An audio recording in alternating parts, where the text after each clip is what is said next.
Hello, I'm here to invite you to go on a USA road trip with me in literature, not actually in real life, because I don't plan to go anywhere. I don't travel very much. And so I love staying home, but I love to read about faraway places. I actually like to read about places all over the world, and I try to keep track of the setting of each book that I read using my Goodreads account. If you go there, you'll see that I have a long list of folders for various countries and places in the world. This year, I'm focusing on the United States, and you might ask, why the United States? Well, that's simple. I live here. I really bought my van with the idea of traveling a lot and going to different places, but I discovered that I didn't really love traveling as much as I thought I would. So I have stayed home, which is, well, you would say it was the economical thing to do, but I still read. I still read a lot about places all over the world, and I've got a map. I found a map. There's a lot of maps similar to this on the internet. This one, I'm shading in the places of books that I've read that are set in those states, and I will leave a link to this map in the description of this video. So if you want to do the same thing, you can use the same map or find another one. There's lots of other similar maps on the internet. Anyhow, I seem to have two sections from which I'm branching out. First of all, the back east books. I think it's so amusing the way they say back east and out west. But back east, I started in January in Washington, D.C., and read a book that at least one of my booktube friends did not like for various reasons. So, anyhow, I read Circle Maker because my pastor recommended it. It was a nonfiction book for Christians. And a lot of the books that I'm reading are nonfiction. I'm not reading just fiction to go on this road trip. So I read Circle Maker in January. And then I read The Quiet Zone, another nonfiction book set in West Virginia. That was pretty interesting. It was The Quiet Zone is around a telescope there that requires no Wi-Fi in that area. And then last month I also read The Book Woman of Troublesome Creek, which is set in Kentucky. And I hope I am shading in the right states here. I wasn't exactly sure where Washington, D.C. was. How far off am I? I don't know. Maybe you people who live back east can tell me. Anyhow, so out west, I've also read some books. I read Desert Solitaire. Now, I don't even remember which booktuber it was that told me that he had read Desert Solitaire. I suspect it was a man. I don't know. I subscribe to several men that are booktubers. And okay, somebody read Desert Solitaire, and so I decided to give it a try. Interesting book, extremely good writing style, but the guy was a jerk, and he didn't make any attempt to hide the fact that he was a jerk. It was like he's proud of it.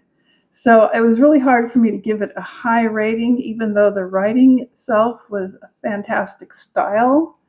And it was interesting to learn about his job in Utah. It was, again, a nonfiction. It was a memoir. And then I read a Wyoming book, The Letters of a Woman Homesteader. She lived around 1850 in Wyoming. She was a single mom and went to Wyoming to be a homesteader, and wrote letters to her former employer in Colorado, and they were collected and put into a book. It's very interesting. I enjoyed that book very much. And then also I read a Montana book. The book was A River Runs Through It and Other Stories. Again, very good writing style. some subject matter I did not love, and some characters that were really despicable. But overall, I didn't mind it too much. The writing was great, and I enjoyed the setting of Montana. And then, well, the first story was set in Montana. The second story went by in a blur. I didn't like it. Can't even remember where it was set, probably Montana. And then the third one was set in northern Idaho in the Bitterroot Mountains. It was very interesting. It was about a young man, 17 years old, who was working for the United States Forest Service in 1919, right after the Forest Service had been established. So I really enjoyed, I don't know if it was a memoir for the writer or if he just made it up or if it was just fiction based on his memories. I went to Goodreads and did a lot of research to find books that I could include on this journey. And part of my criteria was whether or not it was available to me. Naturally, I chose a lot of books that I already own. That cuts down on the cost. And then I also chose some books that were available on the cloud library or Libby, either as Kindle or audiobooks.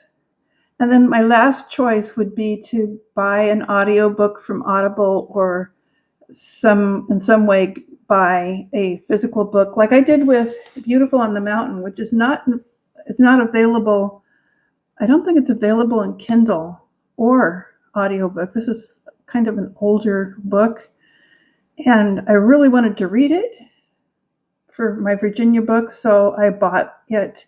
But for most of the states, I was able to figure out some way to get a book without actually buying it. So this is not costing me a lot. I'm going to be reading these United States books all year long and possibly into the next year if I don't finish in time. I don't think it's necessary to try to rush to do it all in 1 year.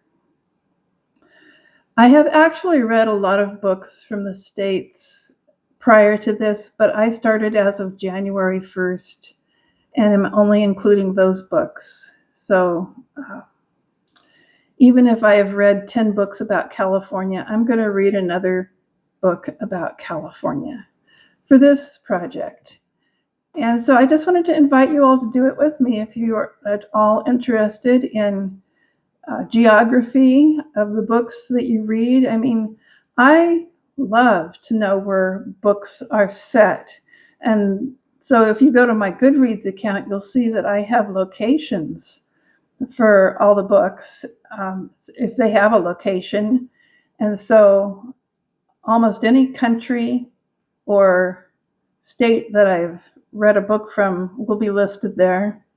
I would be interested after this to read books set in all the Canadian provinces or the Mexican states or the countries of South America or Europe or Africa or Asia, anywhere in the world. I'm really fascinated by learning the cultures of different places through the literature of the world, whether it's fiction or nonfiction.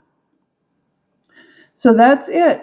My USA road trip reading adventure, and I hope that others will enjoy doing the same thing. If they have an interest in it, just remember there is no time challenge. You can do it in 1 year, 2 years, 3 years. Do it at your own pace, whatever works for you. But that is the challenge. The USA road trip. So thank you very much for listening to my video, and I'll talk to you in another one.